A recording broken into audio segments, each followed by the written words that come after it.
So let me ask, what is it that ought to drive us?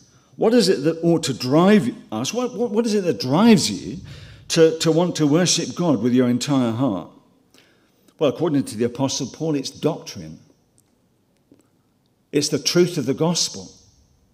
Without that, you have no reason to worship. It might just be an emotional response to a song that has a really catchy tune.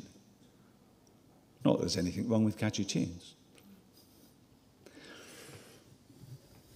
But I'll tell you what, it won't last, will it? That's the problem. And those feelings just disappear like the morning mist, don't they? Within no time at all. It's very easy, you see, for your feelings to be touched, to be moved emotionally. There are certain songs that do that for me, and probably for you as well. But unless it's the truth of the gospel that moves our hearts to worship, then it isn't really going to change us in the depths of our beings. Not really. And what happens is that those warm and fuzzy feelings are only temporary, and they're not really in response to the truth of the gospel and to the mercies of God.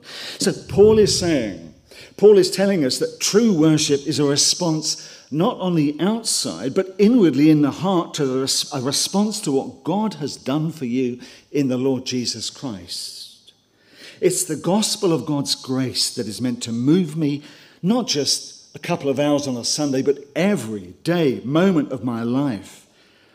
From the moment that I'm saved until I go to be with the Lord Jesus in glory, when I will profoundly worship him like I've never done before.